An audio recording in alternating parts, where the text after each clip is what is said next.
You're tuning in to What's Up Waterloo. I'm your host Kalil, and this vodcast is all about what's happening in tech in the KW area.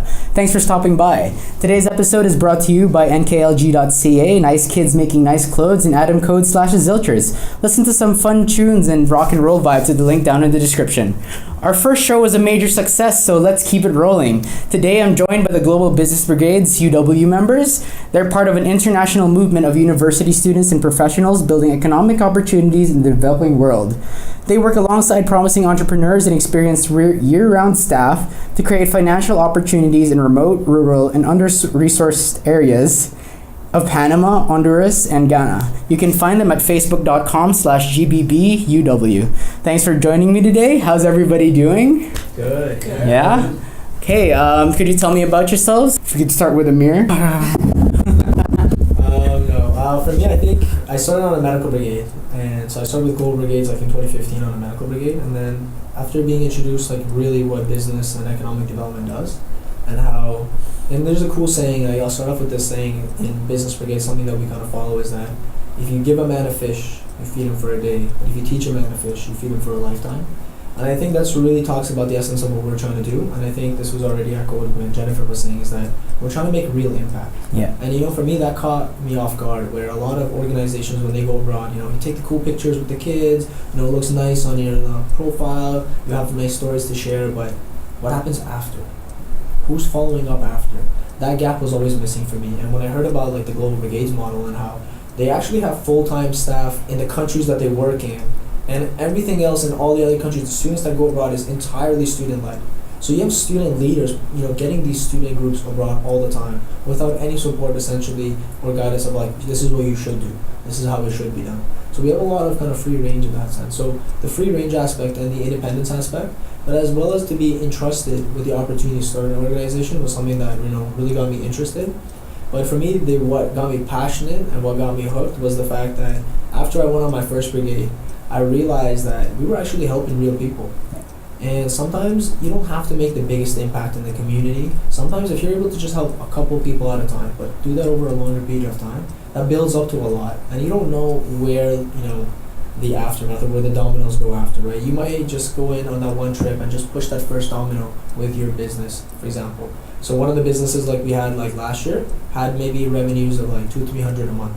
After that first initial consultation and a year after of working on a business plan, he's making anywhere from $1,000 to $2,000. To show that he went from almost making 3 times to 6 times more money that he was making before. Yeah. And the cool thing is they give you updates on your clients. Yeah. So you don't just okay, I helped this guy, what happened? When they give you updates, they get you to see the progress. And when I saw the progress, I realized I'm helping somebody. Yeah. And that ability to not only help people across the seas, but also help my fellow students and my members of the community has been really grateful for me, because over the past years, I think I've been able to help out a lot of people abroad. I think maybe over hundreds of people through direct consultations, but even through the network of executive teams and students that have gone abroad. I think we've had over 70 or 80 people that have been involved with this organization through either executive team positions or going abroad. And a lot of those people, to what Guy was saying in terms of resume builders, have gone to work big 4 companies, have gone to work in those big brand names that we all know and love. And personally, it's helped me in the same aspect for my career. So it was kind of the added bonus of the career aspect is there, but it also sees the bigger connection to the world. And it's a very rewarding experience when you get to go abroad, see how other people are living, and you realize that for someone in Panama, the trip to just going to a bank was completely different than my trip downstairs to CIBC. Yeah. And when you start realizing how would life be different if I didn't have these institutions to help me get my loans or get my OSAP or pay off my bills or get a visa, what would you do? And then it started making me realize man, we're onto something bigger here. Yeah. And I don't know, I haven't been able to look back since. Yeah. So you're just gonna keep going with it, just non-stop, you're gonna keep rolling, sticking with GBB for the rest of your life? Maybe. Oh, maybe. Boy, we've been able to pioneer a movement, which has been awesome. Yeah. So after starting the chapter, so I think we were one of the first chapters in Ontario in terms of business brigades when we first started out, and since then I've worked with the presidents of Laurier, McMaster, and UFD to start the business chapters there as well. And so we're seeing this business brigade, especially in Canada, moving coast to coast and also growing a lot. And kind of the goal is that to have someone take over after I go.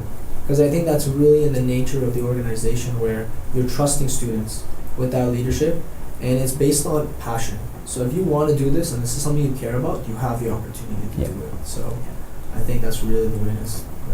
So now, how I found out about GBB, I met Amir in a different thing, but eventually another event of theirs came up, and this is how I got on their trail. I was like, oh, I have to interview them. They have an event coming up, and this is why I should be on it. So now we're gonna have Joyce, who is another one of our guests. She can't be with us right now, but we're gonna have her speaking. And so with Mission Possible, what we really wanted to do was create an event in which we could entice both individuals who are interested in business as well as individuals who are interested in international development. So we created an event, which is a case competition, which would bring both of these sides together and replicate what it would be like if we went on a trip together to Honduras this summer to business consult. So the case that we've built is basically upon a different company that we've experienced before, and we worked with them before, and we wanted to bring this company into light and shed some light on the problems that they faced previously, how they overcame these problems, and what their current impact on society is.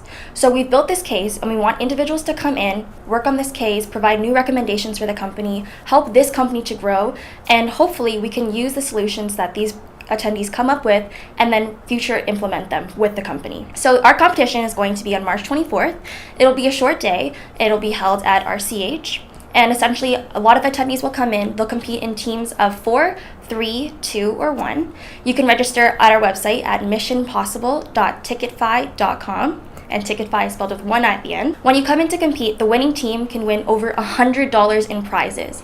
And along with this event, we also realized that a lot of individuals want to come to our event and want to participate in our trip to Honduras, but they're not always able to financially afford our trip. So we wanted to provide 2 scholarships for arts faculty students. So the top 2 students will win an $860 scholarship each to cover their brigade's fee to come on the trip with us. And this presented by the Waterloo Arts Student Union. So if you're interested in both business and international development, please make sure that you come out to our event this March 24th. now we're like perfectly good to go. Guaranteed right now. Gotta start. Gotta start again. And yeah, so what is Global Business Brigades to you? So to me, Global Business Brigades is essentially a manifestation of what I wanted to achieve both locally and globally. Because one thing that I notice is that, we're learning a lot of these skills. We're learning a lot of knowledge. We're getting a lot of this information, whether it's class, whether it's the startups on campus, the environment, or even just the news that we see of what's going around in the ecosystems around us.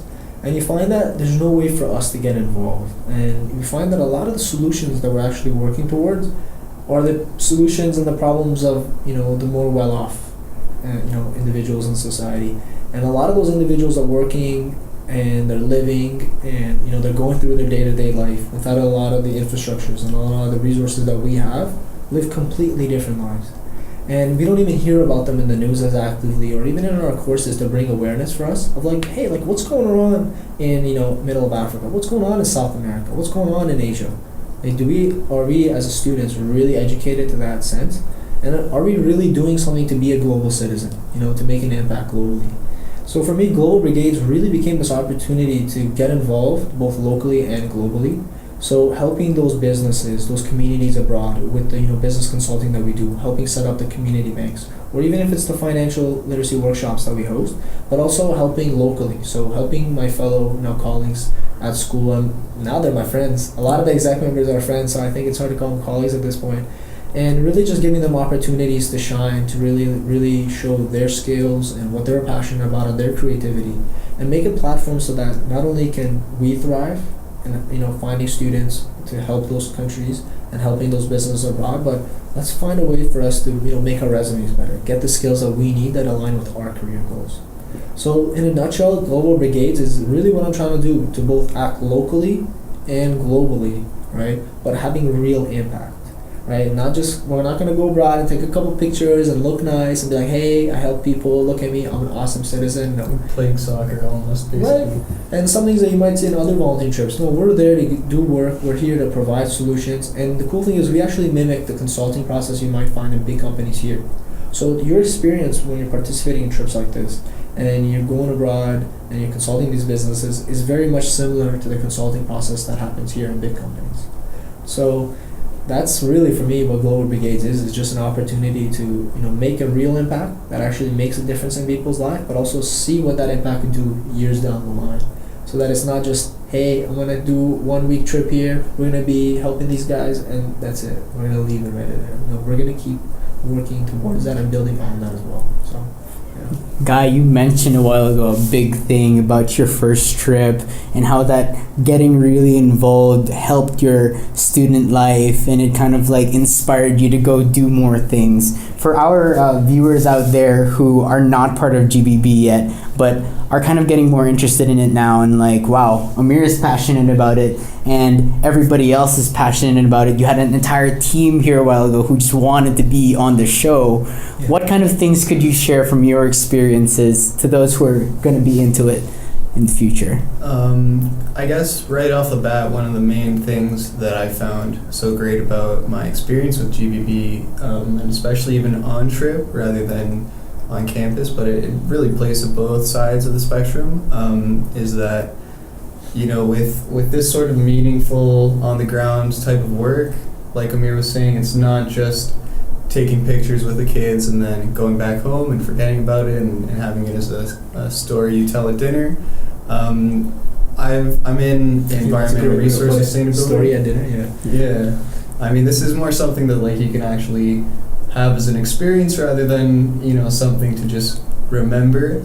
Like it's not like shapes you rather than shapes you 1 week of your summer. I'm in environmental resource sustainability and very interested in looking at different ways to foster much needed development all over, in Canada and in across the world in the global south. We're at an age where AI and big data and all of that like makes it seem as though we're already living in the future. The future is now, and meanwhile, like there are countries that are not there, right? Exactly. So yeah, I mean, I've always been kind of interested in trying to take part in a volunteer trip. But for the most part, especially back when I was kind of looking at it that summer that I went on the first business brigade, I kind of realized that for the most part, it's very expensive to go on even like a week-long trip, and it's very, very difficult, if not pretty much impossible, to find a different platform that actually gives you such a like real-life experience and such a meaningful experience. Yeah.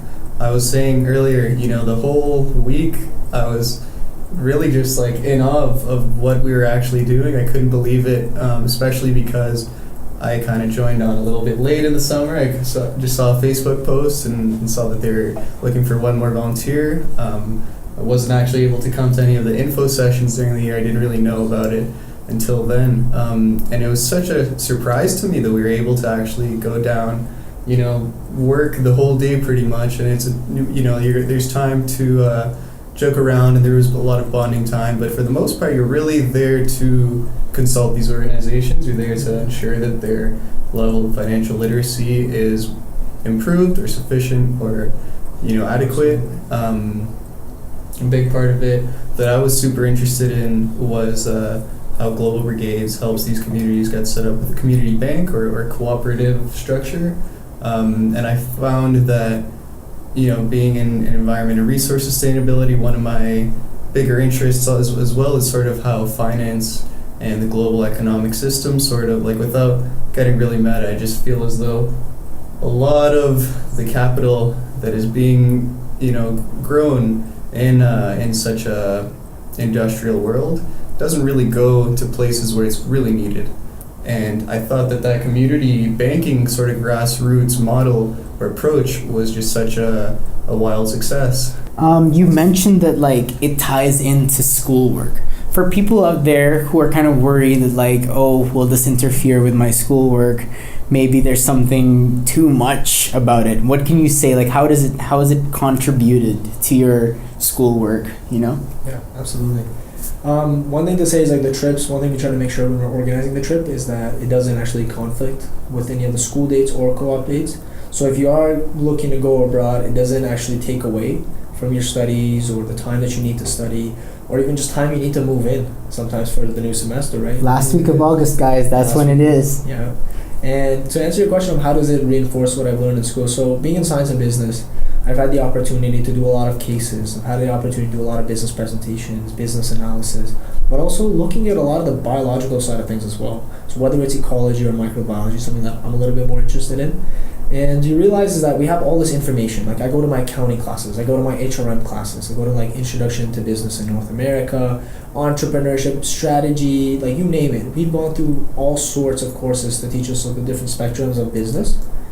But that's where the knowledge stays. For that midterm, for that term, we get It's just the mark, in that little bubble. right? And then we don't teach someone else. We don't do something with that knowledge. And I think consulting is what really allows you to take knowledge that you have, become an expert on it, but then also advise other people of how to use the knowledge that you have and give them insights to how they can improve things. And that's one aspect I like about consulting, the problem-solving aspect. So being able to actually take some of the stuff I learned in, my classes and realize that when you go abroad, a lot of other people don't have access to that education. When I go to my accounting course and I'm like, oh my goodness, I have to learn about balance sheets and I don't want to balance this and I don't want to do an income statement, you realize there's businesses across the world that would love To be know able to these be in things, that yeah. lecture for 1 week. Not even the whole, just a week. To be like, that's how I do it. Get that access to education. Because without that access to education, there's only so far that you can go. And I think one of the cool expressions that we mentioned this before for Global Brigades, was that when we're going abroad, we're working with these businesses and entrepreneurs, we're teaching them how to fish. We're not just going to go there to give them a fish, to just feed them for one day. We're teaching them how to fish so they could feed themselves and their communities for lifetimes. And that trend starts continuing to the other generations. And then that's where you start getting a very bottom-up, development approach, what I think is very unique. Where sometimes we're trying like a top-down, where you get people that don't really live in those countries coming in and be like, this is what you should do, this is how things should be, which is sometimes contrary to the point where, like, we don't live there. How do we know what the right, what is the right solution to implement? And so being able to actually go abroad and understand that, like, sometimes even the education that I take here, I take it for granted. I complain about going to class and I complain about the lecture that I don't want to go to because it's a little snowy or cold outside. It's hard, I understand. We have a lot of things to do. That's 100% given. But then when you go abroad and you realize, like, there's people that would really, really benefit from this, Yeah. and that they never even have the opportunity. And they would work hard, They would do and they would do anything to get into that class and learn all of this, and they're taking away so much. Exactly. Yeah. Because they understand the true nature, because it's not something that's accessible to them on such a routine basis. Mhm. Where for us, it's become this notion that it's like, this is how things are. You just, finish high school, go get a job, you do an apprenticeship, or you go university, and then that's the route you take. And when you don't have those opportunities, you realize you're in a whole different ballgame. And really what Global Brigades does and the work that we do allows us to take a lot of the knowledge that we have here, help those guys by giving them a knowledge transfer, just to level the playing field, so that they have just equal opportunity as we do. And as a cool thing that we talked about, I think during one of the brigades, was that, like, life is really a social lottery, And when you start thinking about it, it's like, if you take any child, family, business in that environment, put them in Toronto, put them in Kitchener-Waterloo, suddenly they can have a whole new opportunity system and landscape of what they can achieve and what they can do. And otherwise it would not be available. So you find that a lot of the opportunities and things that we are able to achieve is very much rooted in our environments, in what we're around and who we're around. And then it starts making you think, like, holy shit, like, there's a bigger reason why I'm coming to school. Yeah. And maybe this course is not going to help me today. But it's adding purpose Exactly. to something even Be able bigger. to be, right. Yeah. And you never know when the knowledge comes into handy, right? Like, you middle of South America and you're helping this, for example, ecotourism farm, and then you remember this one thing in my botany course about, like, something that I learned about plants, and you just make one little suggestion and you realize, like, wow, that weird slide that I memorized like 4 years ago did come in handy. Yeah. Like, yeah, it was actually some value to this, or my teacher wasn't so crazy stressing this point to me. So I think in a nutshell, it's how to actually apply this and make an impact. And I think that's something we don't usually get to do. You mentioned that it's kind of expensive to go abroad and to go on these kinds of trips. And Mission Possible, one of your upcoming events, is actually a way that students can participate, compete to achieve these things. And now that they know that this is such an amazing event, could you tell them more about what they should expect at Mission Possible? I keep thinking Mission Impossible. What should they expect at Mission Possible? How should they prepare? Why should they participate? And what are the kinds of things they should expect to bring into the event and get out of the event? Oh, That's a great question. The case comp really is going to give you an understanding of like a different way of consulting, right? Because a lot of the case competitions that I've traditionally gone to are focusing on businesses and issues for business that are really well established. They're making a lot of money. Like guys said, they have a lot of resources available. However, it's much harder and it requires a lot more creativity and really complex thinking to realize like, well, what do we do about this business that suddenly doesn't have all these infrastructure and resources available? There are these extra hurdles that you have to Way get through, more than, like, be the average creative, business. and be Exactly. like taking your knowledge from in class, and you're not just using it, you're not just putting it in there, you're taking your creativity, applying it, evolving it Exactly. into this situation that your prof would have never talked about. Maybe your prof doesn't have that exact experience, and then you're bringing these experts who know and have been in that situation. You mentioned a while ago, I like this, that you did DECA in the past, and it's not exactly the same, is it? I mean, I thought it was a great learning experience, but one of the issues and one of the clear differences that I saw between DECA and what I expect Mission Possible to be like is that it was really hard for me to personally connect with these cases of what might a mid-sized sports retailer business based in Ontario do to expand growth, or their digital marketing, or all these sorts of cases are things that are definitely real life cases. Are not super uncommon, and it's there's a decent chance that I'm going to be seeing those types of cases in real life in a couple decades.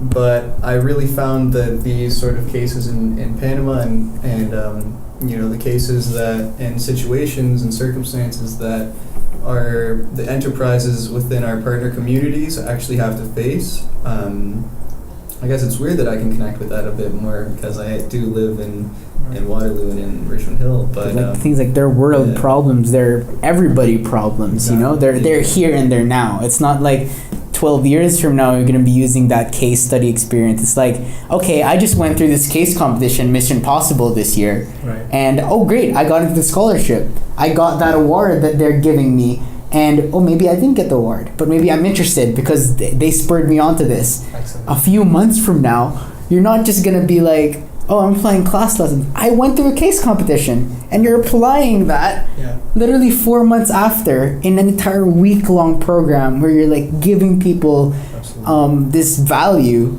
and you're also gaining. It's not just you're giving people things. It's not a volunteering thing where it's just like, oh yeah, I'm giving you something. Exactly. They're teaching you something too. They're teaching you something about yourself that you wouldn't have known. That's right? actually a really great point there. I Yeah. remember on my first brigade, I definitely noticed something that I didn't know about myself. But like you said, to your point, so this case comp really gives you an opportunity to tackle a real world issue. So it's not like the same case comps about businesses that have already been established. It's a new type of competition, a new type of environment which you have to problem solve. So I think that sense is very unique. So it's going to really push your problem solving capabilities and also really test how good are you at problem solving given the obstacles and, like you said, the hurdles that are present. And I think maybe this is a little bit going back, but you said what are some advice perhaps that you might have for someone coming to this case comp, or what are some things that people should keep in mind? And I think in terms of advice, I would have four advice. The first one would actually be more or less with your presentation, and the other three with how you approach your case and the problem solving. And the first one would be really to, when you're presenting, make it very conversational. It's okay to make a mistake, it's okay to stutter a little bit, but really stick to your point and not to try to make it sound so scripted. And care about it. And care about it. Like, if you don't care and you don't really are not connected to what you're presenting and you're not emotionally attached, that comes off in your words. Mm-hmm. People can tell when you're just saying words for the sake of saying it, or if you're saying it to get a meaning or a message across. So that would be my first advice. The last three pieces would really focus on when you're working on your case on the problem. So the first one would be to be married to your problem. Yeah. And really focus on figuring out the right problem and not the right solution. Mm-hmm. I know that sounds very contradictory, but the more you think about the problem and you start analyzing the problem from how it affects every single stakeholder, Empathizing. Yeah. that is huge, exactly. You're able to kind of see well, you know what? My solution kind of fixes my view looking in, but the person that I'm trying to build this solution, actually, They have a completely different perspective. exactly. Yeah. They have different uses. Maybe it doesn't even fit their lifestyle or their behaviors, and we're suddenly asking people to just change their entire behavior set just because of our solution. Yeah. So really focus on the problem and try to figure out what is the problem that I'm trying to do. And the third one would be to have a structured problem solving framework. To start really going step by step going from the core to the outside, and whenever you find yourself digressing, focusing a little bit too much on the superficial problems, to remind yourself to come back. Yeah. What is the core issue? What is the bigger, reason for this occurrence or this circumstance or this situation that we're in that we're trying to resolve? Mhm. What's the bigger picture look like? And last but not least would be to really focus on how you want to really present your solution. Like, is your solution sustainable? Is it feasible? Is it scalable? These are buzzwords that we hear a lot. But it really matters. It matters here now more than anything, because you're not thinking of a business that's going to have $1 million someday, hopefully, but maybe fingers crossed. It's like you're hoping, but you have to think of an idea that in a third world country, remember this, third world country, where somebody would make $1,000 a year, not $1,000 a month. These are countries that scalability is life or death for them. It's not just like the end of a business or the beginning of a business. It's like, no, this could be me living for the next month, or who knows if I have food on the table, right? I think, that's actually a very real way to put it. Yeah. Because, like you said, people's lives depend on it. And I think that's what makes our work even more important. Because when you're going for that 1 week, you're working with your client, they look for us for a lot of guidance and a lot of information. And they take the stuff that we say seriously. Yeah. And our consultations and our recommendations, to the point that they're actually implementing it. And they're looking for us for that little bit of guidance from like an outsider coming in. Yeah. But that's not the type of relationship we start off with, of like top down. We're going to tell you, no. It's more like, just let us listen. Yeah. Let us just kind of analyze what are the gaps and how you're doing things.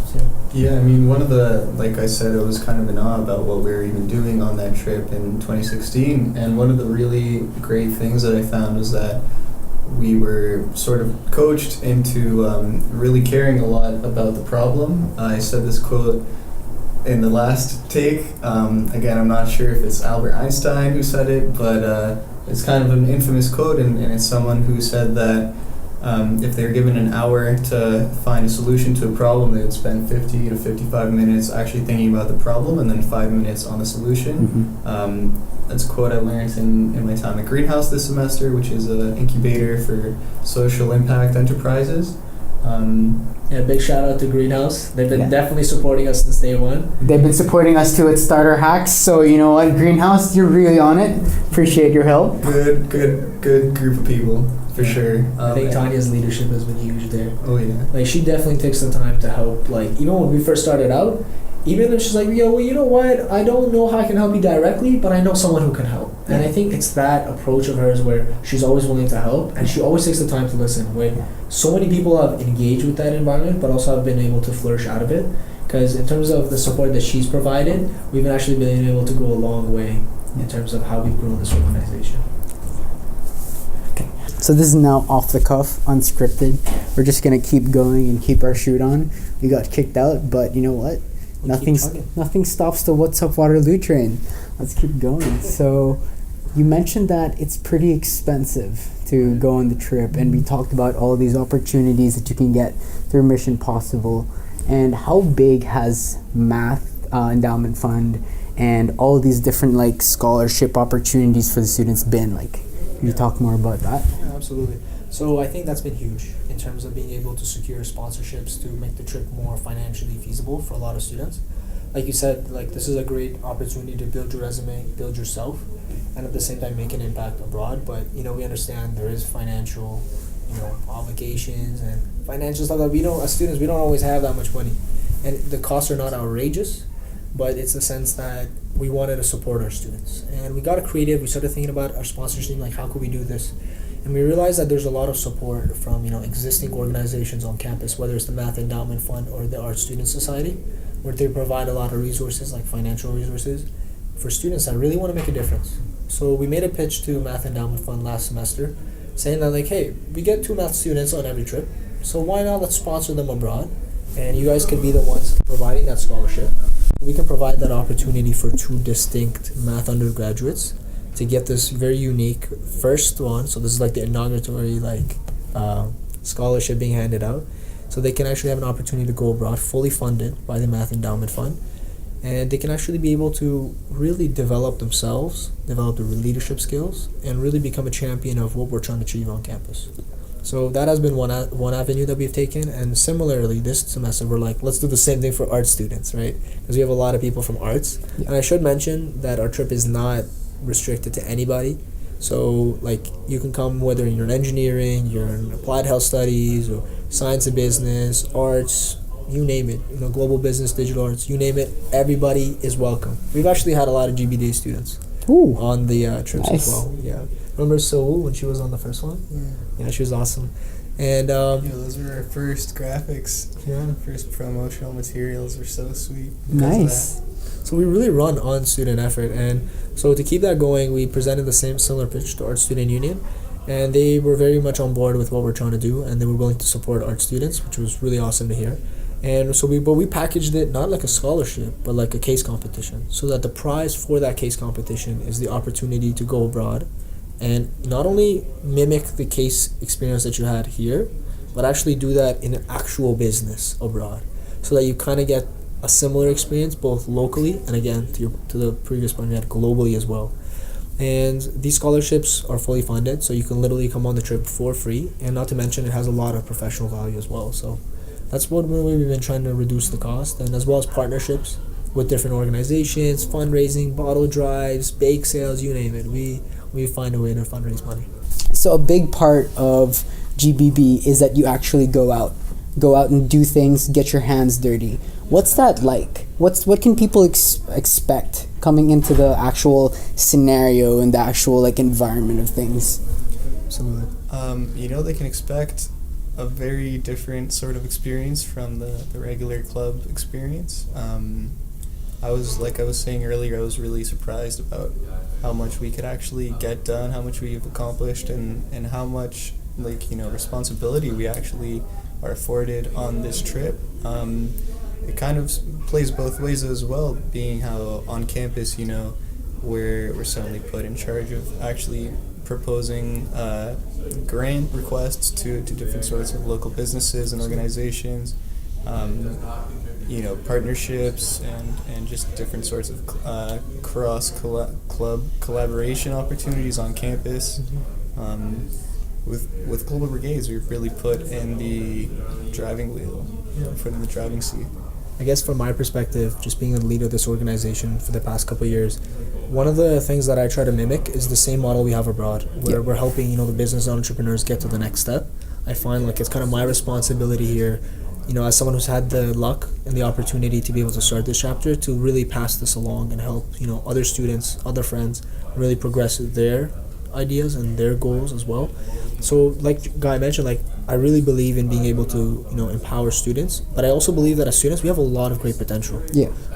We sometimes sell ourselves short in terms of what we know and what we can do and can't know. That's true. I was going to talk about this a while ago, just sorry to cut you, but I was thinking you could be a first year, you could be a second year, and he mentioned a while ago that you're providing value to all these people out there. Think about that. You're a first year, but you're providing value to somebody who's maybe 20 years older than you, 30 years older than you, because they want to learn from you. There are things that that so many people don't know, right? Absolutely, yeah. And we take that for granted. And sometimes maybe that's why we feel so helpless when people think about big, global issues. They're like, well, what can I do to help? Yeah. And I find avenues like this is a great way to get involved both locally and also globally. So a lot of the work that we do has that global impact. A lot of what we have achieved on campus has been done by student initiatives, right? So Guy, actually, when he was on the first team, he was part of the first founding team. He was a part of the sponsorship team, and he was leading that. And he actually worked out a cool sponsorship with Go Global Expo, which is one of the biggest, international, go study abroad, work abroad, intern abroad kind of expo, where organizations from all over the world come to showcase at this event. And he was able to work out a cool sponsorship, doing a salesman thing. He was great at it. And he worked out a cool sponsorship where they gave us almost I was thinking $2,000-$3,000 booth, just not for free, because we helped a lot with marketing. We were able to also include other chapters, like Global Brigades chapters in Ontario as well. However, it's all student impact. Yeah. Since he started that initiative, we've gone annually to Go Global Expo. Ooh. So one little conversation there has turned into an annual event for the organization. And if you look back in terms of all of our achievements, all of the events that we've had in the past, they're all run on student initiatives. And we wouldn't be here today, personally speaking, I wouldn't be here today if it wasn't for all the great teams that I have. And I think you just got to keep it going, right? So we try to mimic that. We try to give you responsibility. You're part of the team. We treat you as like a full-time person, and you have actually the opportunity to put your input into the role, where sometimes you're not given that opportunity on campus, where it's like, no, you just fit this role and do this what we need. You don't get to really test the waters too much. And we actually like to, test stuff and fail here. So, making a mistake is actually encouraged, because that's one of the ways that we learn faster. Now that you've hyped up GBB, you've hyped up Mission Possible, what kind of things can they do to get involved? How can they get into the team? How can they sign up? When is everything? Tell me about that. Yeah, absolutely. So if you're looking to get involved in the executive team, we have applications in this September, so for the fall term, and in the winter term it's in January. And there are rolling applications depending on the positions that are open. So you have anywhere from marketing to sponsorships to event management to operations, you name it. We need help in all aspects, and we're definitely looking for that sort of support from the community. And in terms of going abroad, so we're going abroad August 25th to the 31st, this August in 2018. And it doesn't conflict with any school dates or co-op dates. And the deadline to sign up is actually the end of this month for the trip. So if you are looking to go abroad this summer, give us a shout, email us, message us on Facebook, whatever way possible. We'll get back to you. We'll try to organize a schedule in terms of getting you involved. And yeah, I think end of the month would be a reasonable timeline for that. Yeah. So whatever your skill set, whatever your interests, GBB has something for you, whether it be in their case competition event coming up, Mission Possible, or whether it be on their exec team or their organizing team or any of the teams, you name it. They have things that you can contribute to, and they have things that you can really achieve. You can really do a lot of things with GBB, and I really appreciate you guys for coming on to the show. Thanks for being here. This is an interesting thing. Just to recap, we've had so many technical issues.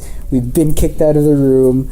People had to leave, and just having their team come on and really be such nice people about it. These guys are where it's at, and if you want to get involved, I really suggest that you get involved. Facebook.com/GBBUW. You can find them on Instagram as well. Is that right? Yeah, absolutely. And you know what? Stay tuned. What's up, Waterloo? What's up, Waterloo? That's where it's at. So I like to thank actually Kalil. Thank you for inviting us and giving us even this opportunity. Just share our story, what we're about, what we're trying to do. Cause I really love what you're doing. So just please keep it up, because I would love to keep watching those vlogs. Yeah. So in that case, I guess it's time to wrap it up. Like, comment, subscribe. If you have anything that you want me to check out, comment down below. And in that case, I guess it's time to end it. There's always something happening in Waterloo.